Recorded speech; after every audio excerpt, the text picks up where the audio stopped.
There we go. Hi, this is Kevin Paul, psychic and medium. And yes, I'm bored, probably just like everybody else.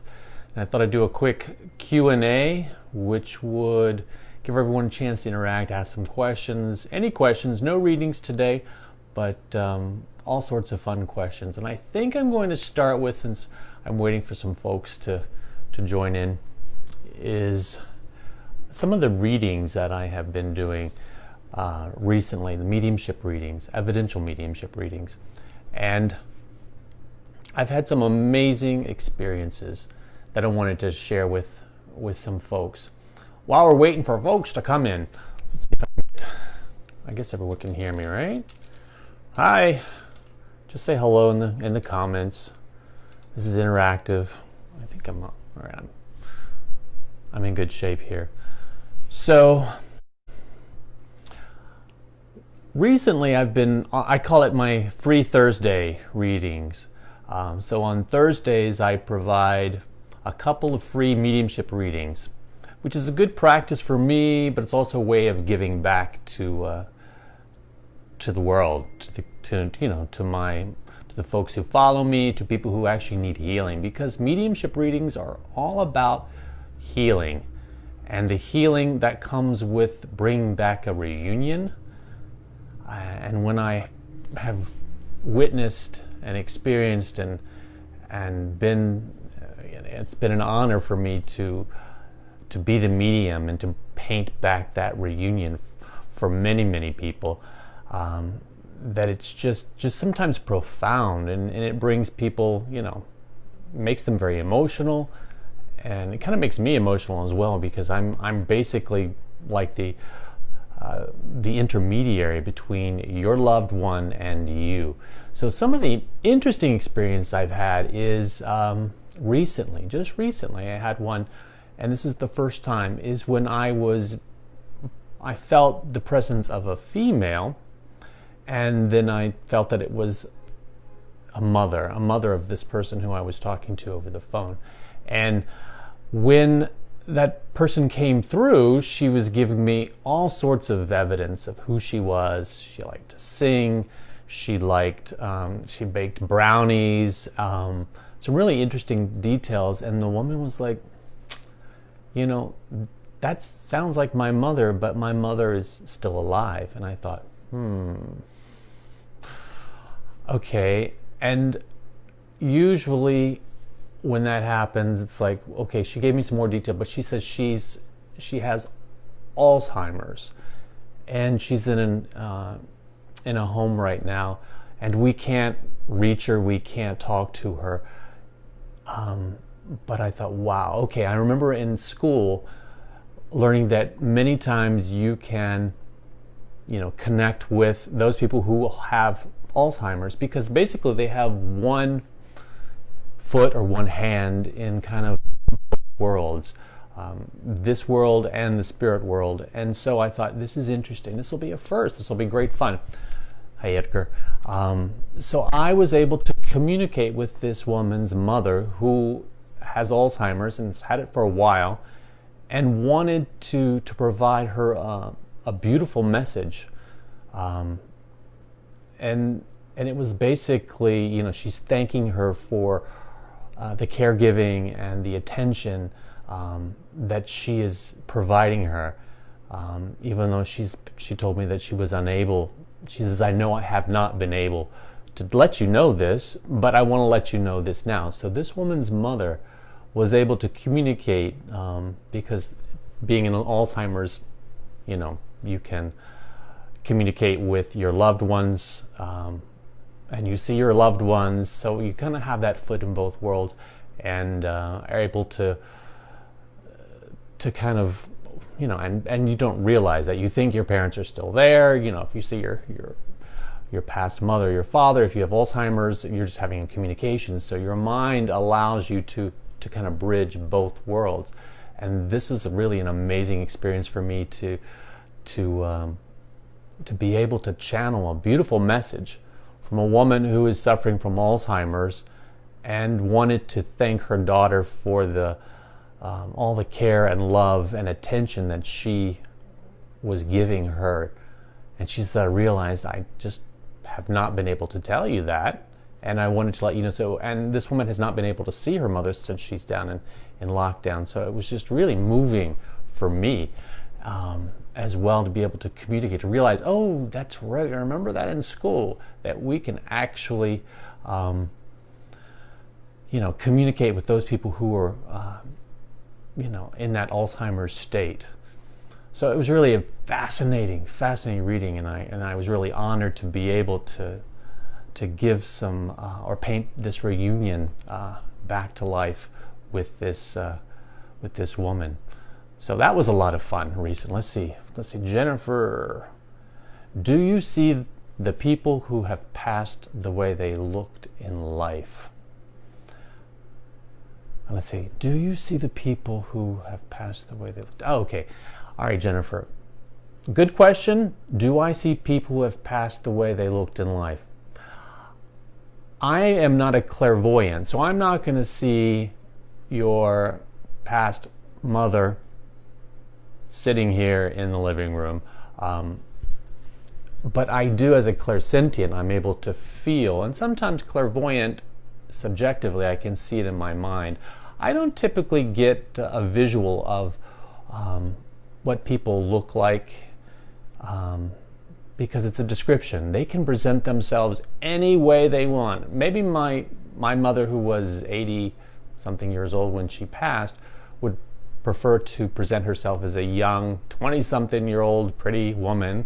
That was her heyday. And so if I were medium and someone's mother wanted to present herself as a young woman because she was pretty and that was her best time, then it's like, okay, I can sense that and I can describe this woman as a very beautiful woman, and she had strawberry blonde hair, and everyone's like, I don't remember my mother like that. So they can present themselves any way they want to, and as a clairsentient, I'm able to feel that and sense that and know that, and be able to describe it. So that's why I don't like always to get into descriptions, because people change throughout life, and they can present themselves to me as a medium the way they want to present themselves.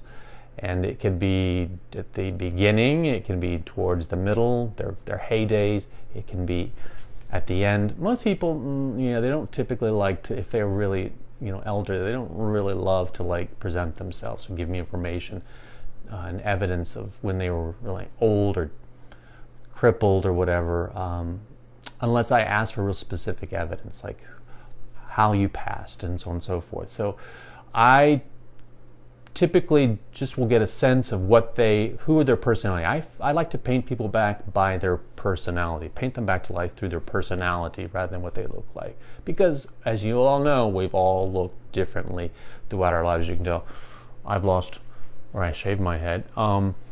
So I had great hair back in the day, but not these days. That's why I wear a hat most of the time. I don't want to scare people with a shaved head. So that's a great question, and again, they can present themselves any way they want, and usually they'll present themselves the way they want to be to remember, where they really enjoyed that part of their life. Let's see. Hi, Heather. I'm doing well. I hope you are as well, hanging in there like the rest of us. All right, Megan Miles, are you constantly bombarded with messages? I personally am not, because I am closed until I open. So typically an empath person is somebody who's wide open, and they're walking around and they're able to get messages all the time. That's not the way I am naturally, so I am closed, so I can go about my life and do whatever I need to without being bombarded with, like, oh shit, there's someone's dead mother there. I get a sense that someone's mother is there, like, no, I'm not going to be bombarded. So until I'm ready to work, and my process is when I'm ready to work, I've had a sense of kind of calming my energy, and then I open up, literally like opening the store. Okay, I'm ready to work, and that's my discipline. I'm ready to work, I open up, and I start the reading. So I personally am not constantly bombarded with messages.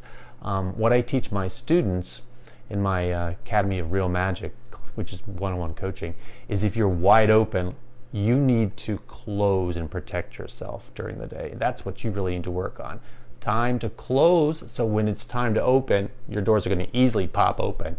But I teach folks to close with who are really completely open, because it's not good for you to do that, to be always constantly bombarded with messages. Gosh, we have a difficult time enough in this life. Why do you need bothered by the spirits who want to come through all the time? Let's see here. Who else do we have? I have to kind of scroll down here. That's Megan's. Heather, what age did you realize you had this gift?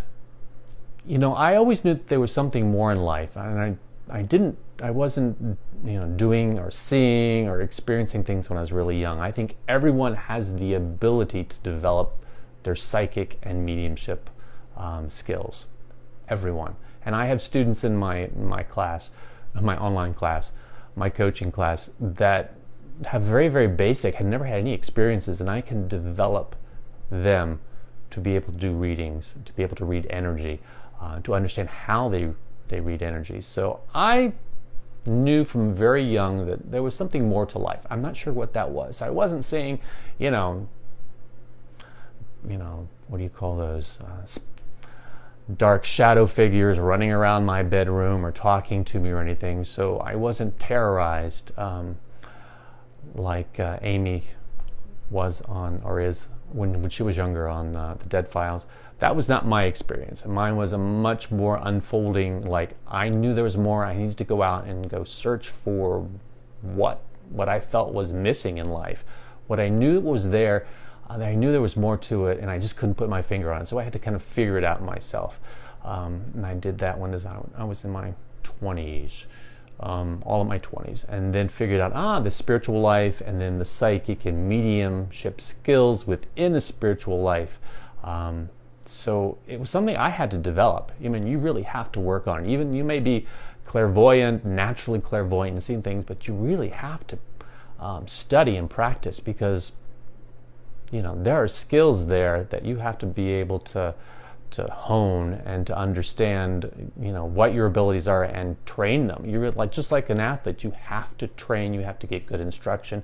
You have to have amazing instructors that you have, worked with, whether online, in school.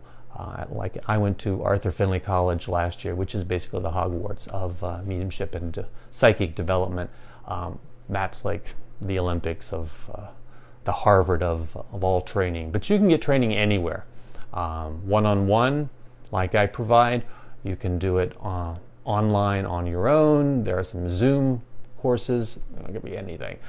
But the key is you really have to practice and train yourself. You may be a great athlete, but unless you get on that court and you have a good coach and you practice and you make your mistakes and you learn from your mistakes, you're really never going to develop into a really high quality sensitive.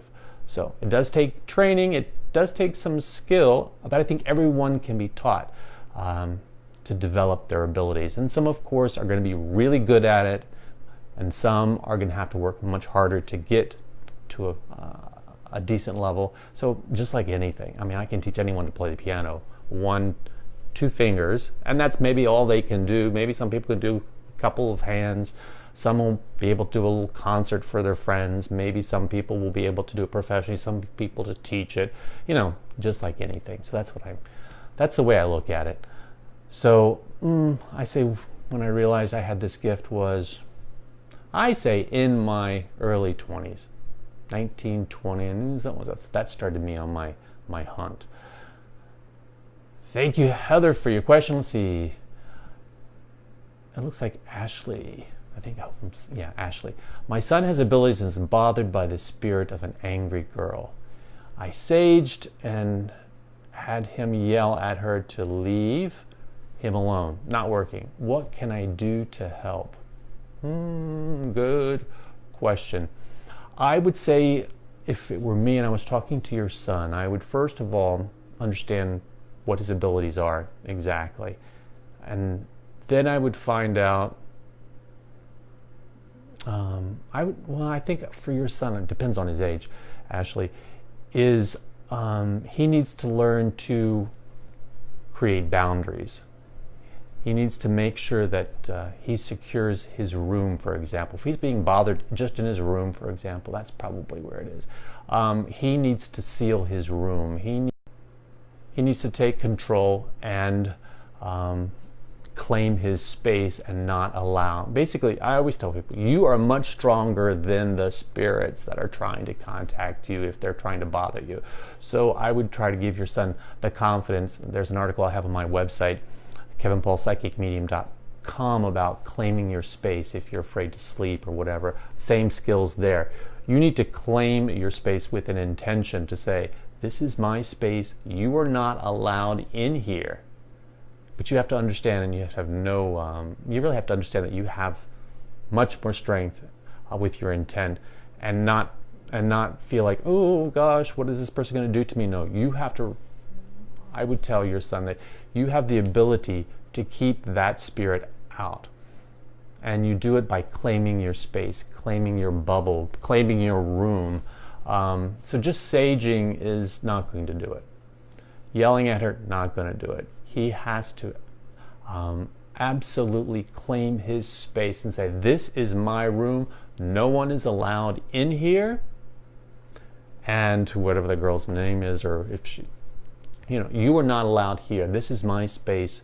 You have to go. I'm not here to have a conversation with you. This is my space. And there are some couple of rituals I would do to have him visualize this protection in his room. So saging is part of a ritual, but the intention of making sure that this room is sealed, that he's protected, and no one is allowed in here, and he's going to have his space to himself. So it's about claiming his space. So that's what I'd recommend, just off the top of my head. Brenda says, I had a dream of my grandfather who passed, and in my dream he just smiled and hugged me tightly. Then I woke up and I could still feel his hug. Is it possible this is real? Yes, Brenda. What happens is, what I've learned is that the dream state is the easiest state, which people who have not trained, who are not, developed, can communicate. The spirits can communicate with you, and you can communicate with them. So the dream state is absolutely the easiest way that they can come through. So especially if it's a vivid dream and you really feel that person, then I feel you absolutely had a connection. This was the easiest way for them to contact you and for you to receive. So that dream state, your active mind is asleep, quieted, and then the other side of the brain, or whatever part of the brain, is open to receive. And this is what we try to do when we're trying to do it on demand, is quiet that active mind so that we can work in the other side. And in the dream state, that's exactly what's happened. So the active mind is quiet, that other side is open to the spirit world, and absolutely you had an actual experience, because that is the easiest way for them to come through. So I say kudos to your grandfather for figuring out how to make contact with you. But I definitely believe that you had a real contact in that dream state. It's the easiest way for people to receive information from their loved ones. Carolyn Gustafsson Cutter. Ooh, I love that name. Do you believe everyone has abilities? Absolutely, and I spoke about that just a little bit ago. Everyone has abilities. Like, I can teach you, Carolyn, to play the piano with 1 finger, 2 fingers, 3 fingers, and maybe you will have a natural ability to play, a song with 2 hands, or maybe with just 1 hand. It's just a matter of good instruction, practice, making mistakes, practicing some more, having a good coach, learning all you can about different techniques. So everyone has abilities, whether or mediumship or both. But everyone has abilities. And I, in my Academy of Real Magic, which is one-on-one coaching, I have students of many different levels, and they are all able to make connections and learn how to be more psychic. on demand, how to be a medium on demand. So I believe everyone has some abilities. And just like an athlete, some people have more abilities, or it's more natural for them.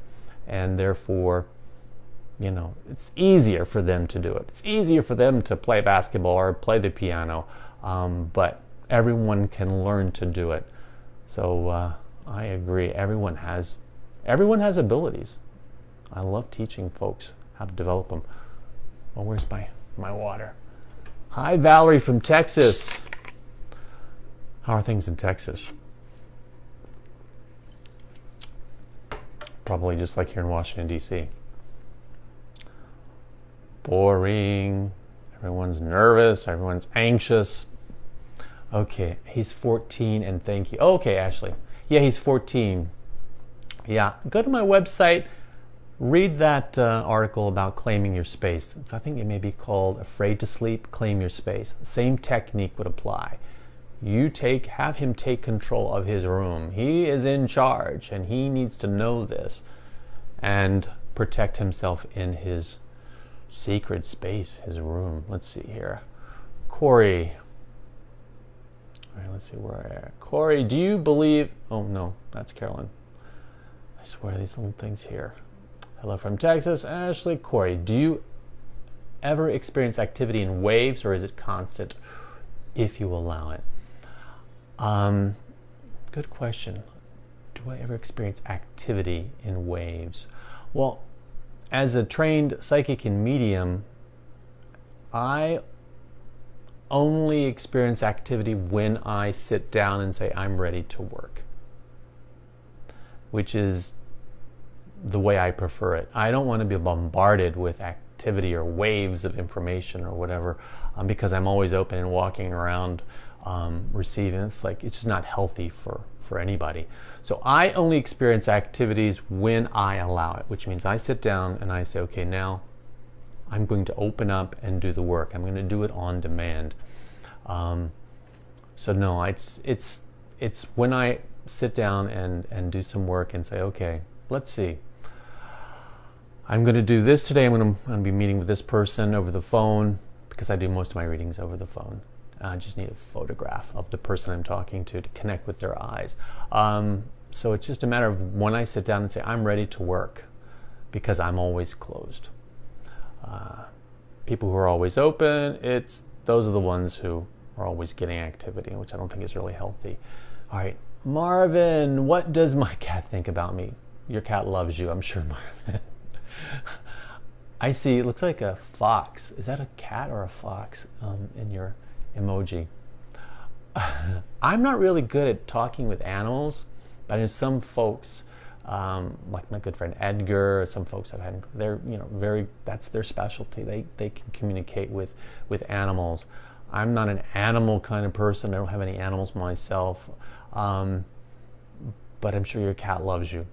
Just maybe not always shows you that, because the way cats are.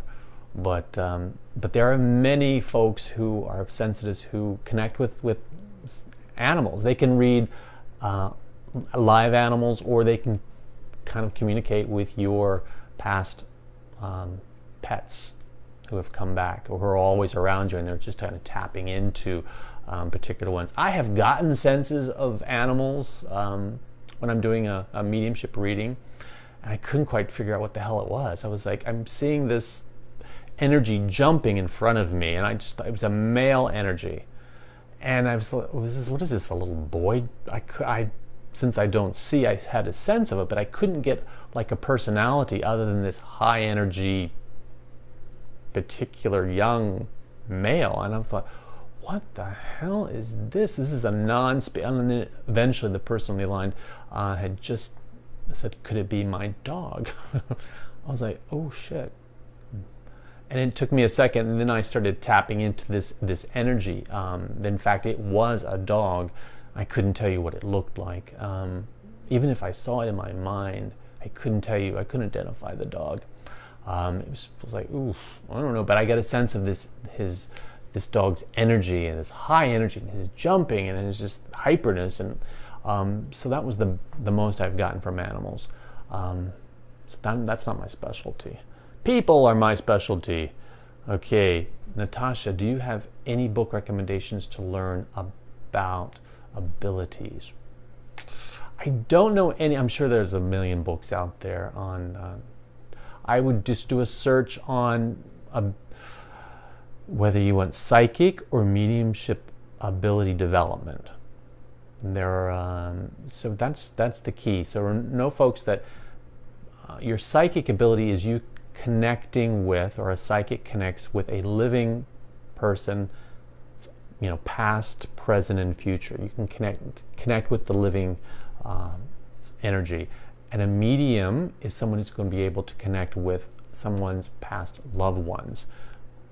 So it's really depending on what you'd like to do. There's probably tons of books about development. But figure out what you want to do. Do you want to be a psychic? Do you want to develop your psychic abilities or your mediumship abilities? And then search for psychic development or mediumship development. But I really think you should start with, if you've not done anything, start with psychic development first. And that's easier. Then you'll learn your abilities. My ability to receive accurate information is fill in the blank. You can see it in your mind. You can hear. You can sense. You can know. You have to figure out what your abilities are and then apply them to the psychic or mediumship development. So unfortunately, I don't have a book recommendation. But the first question is, do you want to be developing in the psychic or mediumship? And I always recommend start with the psychic, with a living first. All right. Next, Barbie England Russell. My son is empathic. How can I help him deal with the information that he's receiving? All right. So the question, Barbie, I would have is it, your son needs to learn how to close, because an empath is someone who's always open, always receiving information. And that's not a healthy state to be in, is to always be open. I always teach people who are empathic to close until they are trained and opened up.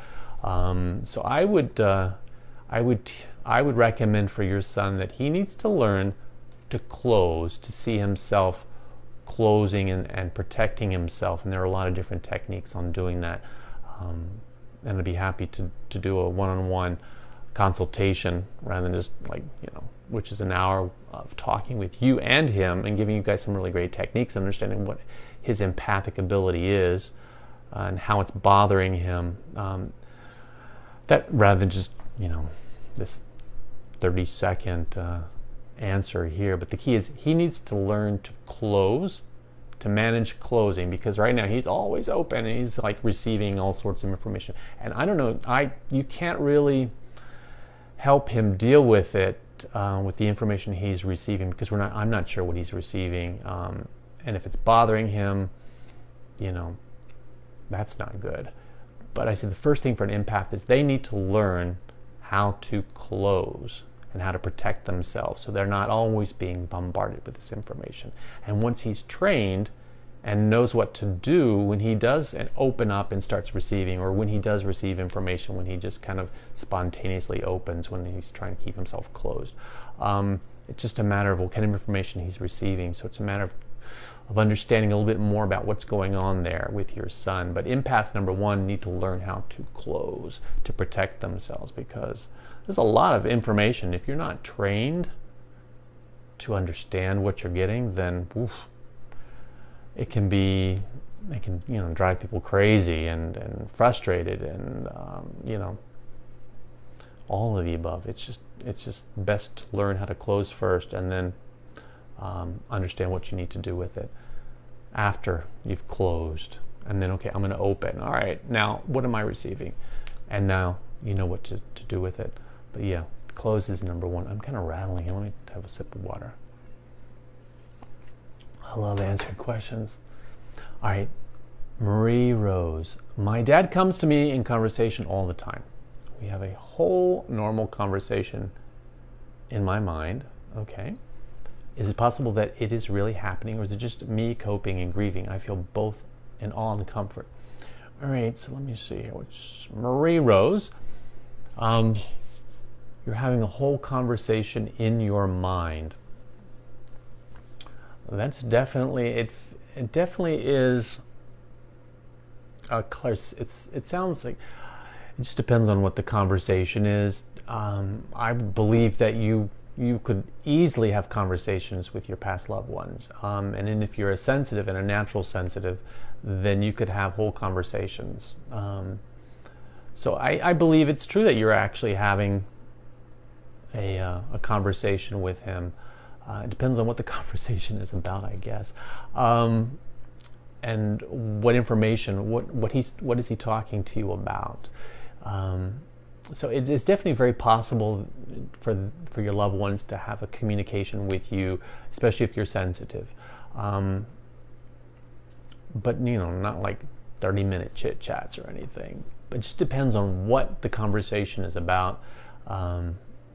Would tell me if it's definitely more communicating with him, or is it your mind kind of coping or grieving, like you said. I'd be curious what the conversation is about and to what extent, but you definitely can. People can definitely have communication with their past. They can sense them, they can feel them, they can get inspiration from them. It just depends what the conversation is about. But I think it's very possible that you're connecting with him. I'm sure you're connecting with him. All right, Nick. Hey, Nick, do you believe in reincarnation? Could past loved ones from your other lives be spirit guides? I'm kind of on the fence on the reincarnation. I don't know. I personally don't know. I mean, I understand it. I think it'd be kind of fun. The problem is when you reincarnate, you don't remember what all those other past lives you've had, and maybe some of the great lessons you could have learned, and you're bringing forward like, oh no, you have to start all over again. So yeah, it's a great concept. I think it would be fun. I wish when people reincarnated, they could remember things. So I don't know. I'm on the fence about that one. I just don't have any evidence. I think it'd be kind of fun. It's cool. I kind of think so, but I don't know personally. The other question, could past loved ones from your other lives be spirit guides? Loved ones from your other lives? Yeah, I'd say, yeah, if absolutely. Spirit guides can be all sorts of, folks, entities, energies that are popping in or always around you, or just coming in temporarily to either inspire you, to guide you, to protect you. And the question is, how do we get in communication with spirit guides? And there are lots of different techniques to do that. And some people want to know what their names of their spirit guides are. And, there are folks who can do that. But I always say, always call on them. If you believe in spirit guides or guardian angels, call on them to help you. Help me, guide me in my spiritual journey. Inspire me in finding, some new enjoyment or excitement in my life in the area of this, that, the other. I always say, put them to work. That's what they're there for. And ask them questions and say, please help me. And just let the inspiration of your life, whatever inspires you within your life, just attribute to their helping. It's hard to put your finger on, who they are, where they come from. But I always say, try to put them to work. Ask them to help you. That's what they're there for. That's my 2 cents on spirit guides. Thank you, Natasha. I know. I've got to I have this. I know I need to write a book about just basic development. I think but writing's not my natural ability there, but I can give it a try eventually. I just need to get some more time in front of in the development with my school and all, just to make sure I get all the kinks worked out, because it's definitely exciting to help people develop. And if I could write a book and not kill myself writing it, then I'd love to.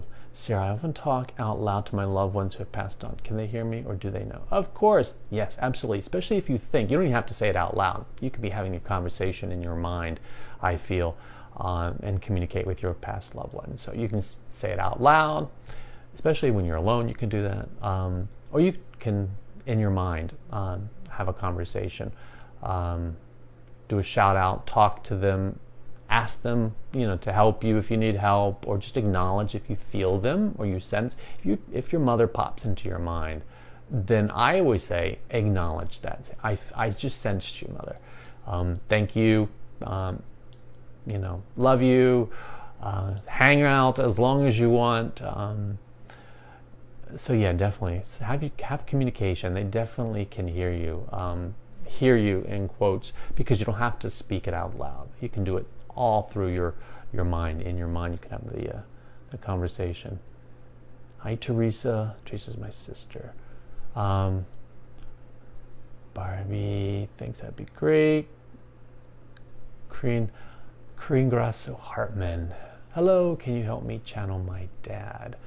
It sounds like you are, you'd be a perfect candidate for someone to sign up for a mediumship reading. I do free ones on Thursdays. You have to go to my website and find the free section and sign up. But the key is when doing mediumship readings, Corinne, is that we never know who's going to come through. When we're trained is we open up, whoever comes through, comes through. It may be people you're expecting, sometimes people you're not expecting. And the on-demand question, some mediums, that's what they do, but typically we're taught not to say, okay, we're going to do a reading and bring your father through, because your father may not be ready, willing, or able to come through, number one. But for my mediumship, I always open up and see who comes through. So that would be a typical mediumship reading. So it's possible. It's definitely possible for him to come through.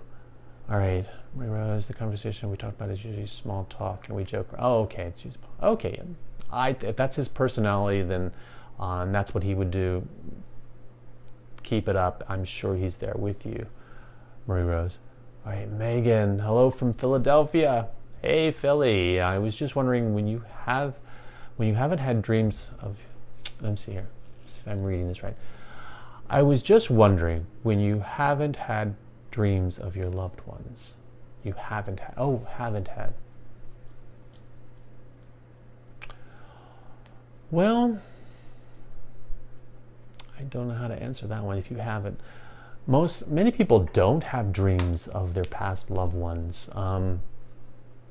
I would say if you would like to have just to receive information through your dreams, then I would say put it out there. That's your goal, is to let them know, come through my dreams. So just chat out loud or in your mind to them who you'd like to come visit. Say, listen, I would love to have you,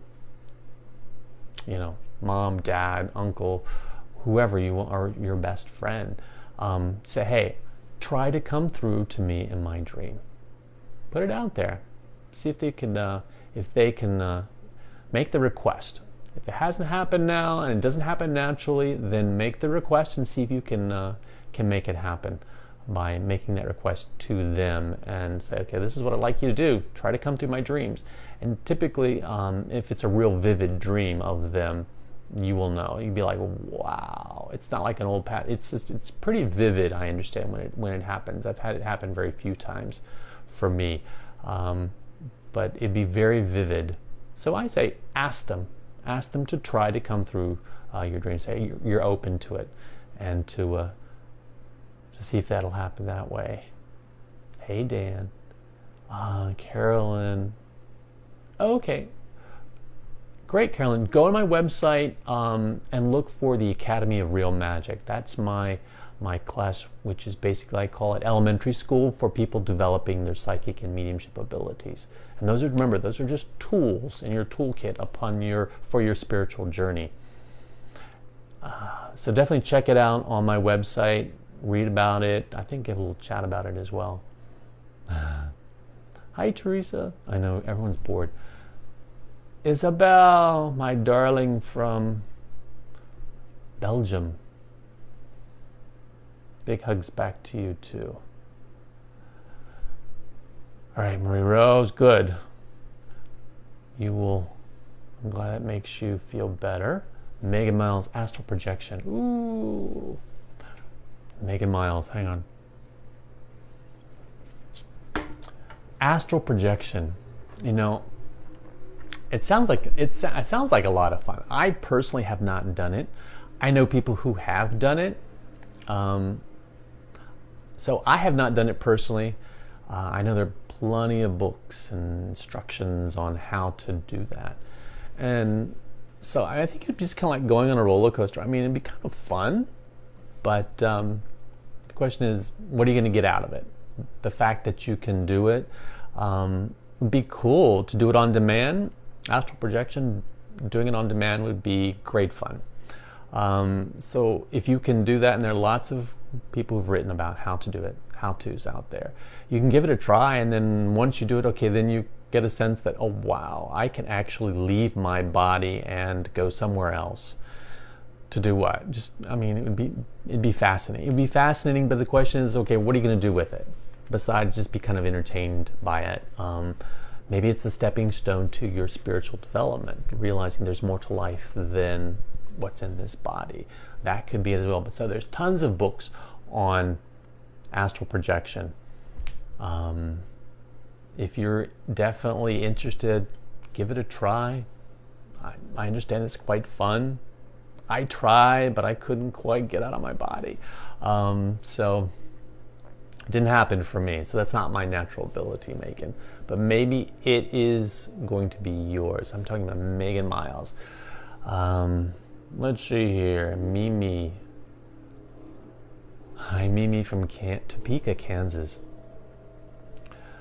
I'm bored too, but hey, it's Kansas. Let's just say that you guys, I think in Kansas, tornado site, hopefully there won't be any crazy tornadoes in your area in Topeka, because that would take careful what you ask for, I would say, being from bored to not so bored. So hopefully everything stays safe in Topeka, Kansas. Let's see here. Oh, Megan Miles. I don't know if it's something I want to do, but I have a memory of doing it as a child. Oh, okay. This is astral projection, Megan. Flying through my house and seeing myself sleeping. Right, right. I mean, I've heard all these stories. It was fun at the time, but I think it would be scary as an adult. It would be very scary if you, weren't trained, didn't read up on it, and didn't have some good technique on how to return on demand, because you want to be able to leave on demand and return on demand. You want to be in control of your journey. So with proper training, people are comfortable, but it's definitely a little scary. Definitely a little scary,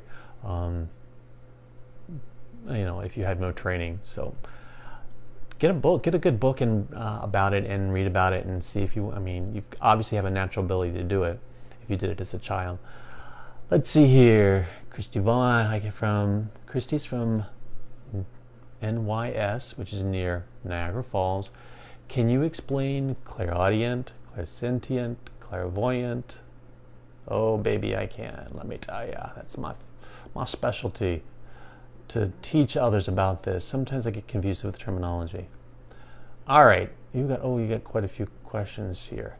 So Christy, on my website, kevinpaulpsychicmedium.com, I have a definitions page where I've spent, and I'm always updating it, because everyone kind of uses different terms sometimes, and I want to have a general,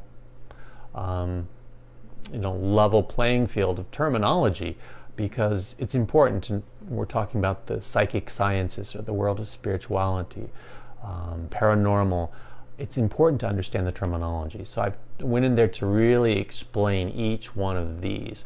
A clairaudient, all the clairs are meaning clear. Clairaudient meaning the ability to hear, to gather information through hearing it. And you can hear it, let's see, where's my hand? You can hear it out here, and that would be, objective clairaudience. If people hear it in the room. But if you hear it in your mind, that would be subjective clairaudience. So you get information through hearing it. Clairsentient is clear sensing, clear feeling. So the clair always means clear. Sentient is how you feel, how you sense. So that's you gather information by sensing it and feeling it. Clairvoyant, clear seeing, is being able to see. You can see either a dead granny in the corner, or you see the Civil War, soldier walking around in the house. That is objective clairvoyance. You see it outside of you. But most of us will have a bit of subjective clairvoyance, which means you're seeing it in your mind. You see a picture of the person in your mind. Everyone can basically, imagine something and see it in their mind. So that's a form of clairvoyance. And there are lots of other ones. So definitely go on the website under the definitions page and read through it. There's one for smelling and tasting. People can actually smell smoke or perfumes. That has their ability to gather information through their nose. And through taste, and I forget what those names. They're really difficult. They're different clairs. I have to look at the word to be able to say those for the tasting and the smelling. But they're out there. They're on the list. There's lots of fun things to read. Since we're all bored, definitely check it out. Let's see. My husband speaks, feels, and sees spirit, smells smoke. Oh, he's got the all-star natural abilities. So he's a clairsentient. He can see spirit. I wonder if he's seeing spirit in the room. But he's a clairvoyant. He smells smoke. That's the word for clair, and I forget what that one is. That's good. I can feel and pick out if they're made of right. You're using your clairsentient ability to sense or feel if they're a male or a female. So those are your husband definitely is. He speaks, feels, and can see. My husband speaks, feels, and can see spirit. Does he? Okay. I'm just wondering what that meant. But he definitely has a lot of the abilities, and I don't do the smelling and the tasting. I've not gotten any of that. I don't think. So that's not my natural ability. And you can always. So it sounds like you guys got some really cool natural abilities. I'm not sure if you guys have been trained formally in those and how to do it on demand. That's what I always like to teach my students, how to do it on demand, rather than just kind of like, oh, by the way, oh gosh, wow, I just saw that. Did you see that? No, because I'm not clairvoyant, but I can sense and feel who that person is. I can get a lot of information by just feeling and their personality, get a sense of who they are. And then I'll get a bit of clairvoyance in my mind. I see this person doing this, or I get a feel of. Sometimes I'll do a motion while I'm giving a reading, and I'll be like, and the person, that's exactly what that person did. So when you kind of get into it, you're using your abilities to really fine tune the spirit and kind of gather as much information as you can from them, and it can be anything. Let's see, Megan. When I smell anything like roses or rose-scented perfume, I know my grandmother is close. Okay, perfect. Yeah, that's very, very typical. Megan, is that's the way your grandmother is coming to you. That's the way your grandmother is near you, and you have. I don't know how it all works, but it's certainly it definitely is giving you confirmation that she is there and close to. So I would say, Megan, acknowledge that you smell her perfume and that you sense her or know that she is near you, and thank her for coming by. Whenever you guys feel like a loved one is there, acknowledge them. Say, hey, I sense you, I feel you, I smell you, whatever it is that it's usually sensing. I always sense like my mom is nearby. Say, hey, I sense you nearby, thanks for coming, I love you, whatever you want to say. Just always acknowledge your loved ones when you get a sense of them, whether it's through your nose of smelling, or you can, maybe you are chatting with them or you feel them. So always acknowledge. I would say always acknowledge them. Let's see here. Anything else? Any other questions? No other questions. I think, God, I've been talking. I don't even know how long I've been talking, but I like to talk. It's fun. I love to talk about this world of spirituality, psychic sciences, the paranormal, whatever we want to call it. It's fascinating, and I like to do interviews with really very special, highly talented spiritualists or mediums, so I'll be doing more of that now that I can do it through Zoom. And I've gotten really good with iMovie, or at least better with iMovie, to make it a little bit more interesting and exciting with titles and sound effects or whatever. So I love doing that. I've learned a lot here during these times. Let's see. Oh, Christy. Husband can have conversation with spirit. He's having conversations with spirits. It was handed down to him through generations. Okay, right. My parents were not obviously gifted that I was aware of. So that's wonderful. Yeah, I understand. It definitely comes down the line. I'd be really curious what conversations your husband is having with these spirits. Are these loved? I'm curious. Are they loved ones? Are they just ones that are just coming by for him to chit chat? Maybe they're looking for his help. Many times, if they're not loved ones, they're coming by because they realize that he's sensitive. I'd be curious what his conversations are all about. And usually, typically, if you get something like that, especially if I do an investigation, it's like I always ask when I go into a space, a house that supposedly has a haunted house, and I go in to say, okay, how can I help you? I'm not here to push you out or anything. I'm just here to help you. And many times I've learned it's like peer level counseling. If they're stuck there, if they don't want to leave, they don't know they're dead. It really requires skill, counseling, to speak with the spirit, like you would, someone who is alive, if they're having trouble. Because really, spirits should not be stuck. They need to move on to the light, whether we call it heaven, to the universe, moving on, so they can continue to develop. Being stuck around here at our vibration is no good, no fun. It doesn't help them at all. It just frustrates them. So that's my technique when I go into any kind of space that I need to communicate with the energy. It's like, okay, how can I help you? And then use my skill. Let's see here. Marie Rose, if someone in our life has any physical, gosh, these things are scrolling a little too fast for me. If someone in our life has any physical disabilities, do they have them in spirit world? Absolutely not. I feel that whatever disabilities one has in their real life is, spiritually speaking, is their opportunity to learn some life lessons with this disability. So not, and definitely not in the spirit world. In the spirit world, they are not encumbered by those disabilities at all.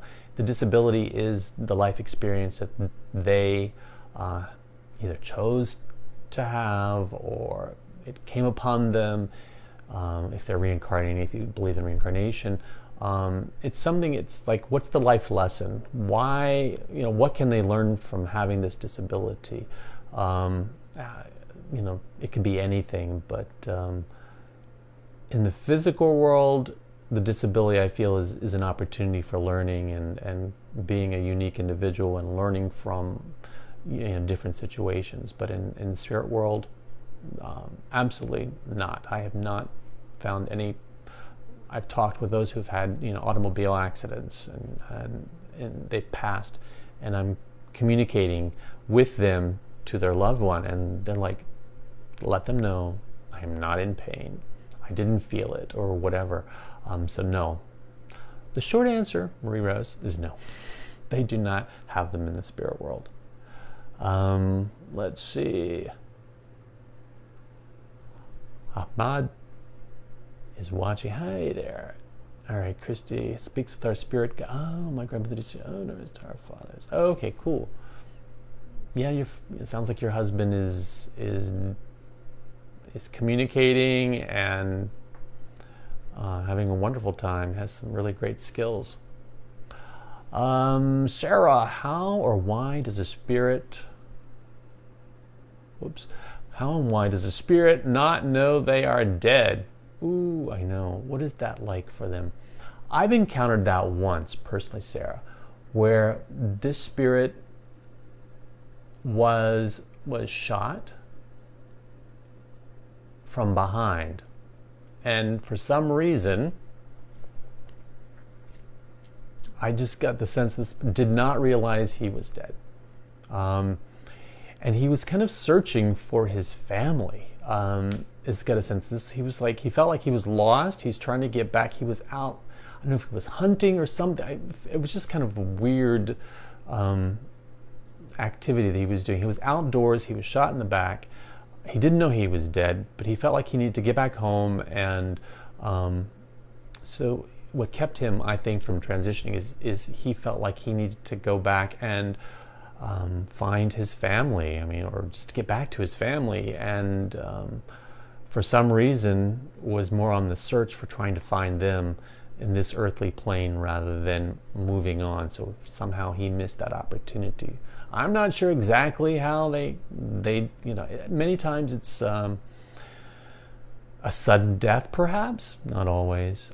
Maybe they feel like they've got unfinished business, like I need to get home and see my family, or I need to stay with my wife. It could be a variety of things, the reason why they haven't moved on. But I have only encountered one that I just got a sense they didn't know that they were dead, and I had to explain to them and realize and let them know that okay, this is what's happened. Now I know that you're searching for your loved ones. I want you to now turn around and search for your loved ones and look for the light, for example. Ask them to call to you, all different ways of helping him pass. It was really kind of sad, but I'm kind of glad that I at least gave him some advice as to what to do next, rather than kind of search for them at this level. It's like, okay, look for them in a different way. Call to them. They're waiting for you, actually. Let's see. Maria Miller, I experience spirits often and also approach them as how can I help? Oh, good. Good job. Good job, Maria. Do they always want help? No, they don't. Or assistance in moving on? Or do they sometimes just want acknowledging? It depends. Any and all the above. I often sense that they are fine and just saying hello. Well, in that case, it just depends. Yeah, it's just a matter of you need to use your clairsentient ability, if that's one of your abilities, because you say you experience spirits often, and maybe you're feeling them or sensing them. So see if you can ask the question and find out, to get a sense of, are they just passing by, and use your ability to be able to figure that out is the way what I'd recommend. So I say all of the above. Do they always want help? No. Maybe they're just passing by. Maybe it's a past loved one, or maybe it can be anything.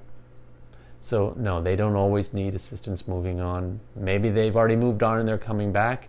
Maybe they're a guide for you. I always say acknowledge them. Yeah, absolutely. I always say that's the one thing. Always acknowledge them. Let's see, Teresa, your mom had a disability, boyfriend has passed. Does she have it now, or when you said no? No, absolutely. They don't have the disability anymore. Like I said, so when someone is passed with a disability, that was their earth disability. The issues they've had on earth, the frustrations and issues they've had on earth have been left on earth, not when they have moved on. When I'm speaking with them, I will need to gather that information they will give me that information to let you know that that I'm communicating with them. So they will give me the information to basically to allow you to recognize who I've got. Does it mean that doesn't mean that definitely means that they don't have it, but it's allowing me to describe them. Yes, I had a disability. This woman had a disability when she was on Earth. She doesn't have it now, but that way you've actually know that I'm speaking with your mother, because I'll be able to describe that disability. And she's just giving me that information so that you know, oh yeah, you've got my mother, because that's a disability she had. Boyfriend, she passed. She does no, definitely does not have it now. Is the key, Teresa. But they will use those descriptions and give me that information to help describe who they were when they were on Earth. But definitely know that they don't have it now. They've moved on. Those are earthly issues that they have had and have had to deal with and had to live with. But they don't have it when they move on. Well, I think that's enough. I don't have any more questions, but I want to thank everyone for joining me today on Bored Saturday. We'll call it just Bored Saturday chat. Thank you all for coming and listening, and of course, you can always go back and listen any other time. If you didn't get the beginning of it, once I finish here, you can go back and it becomes just a recording. So share it with your friends if you'd like. Listen to it when you're bored, and look out for some more. Thank you all so much. Take care. Bye-bye.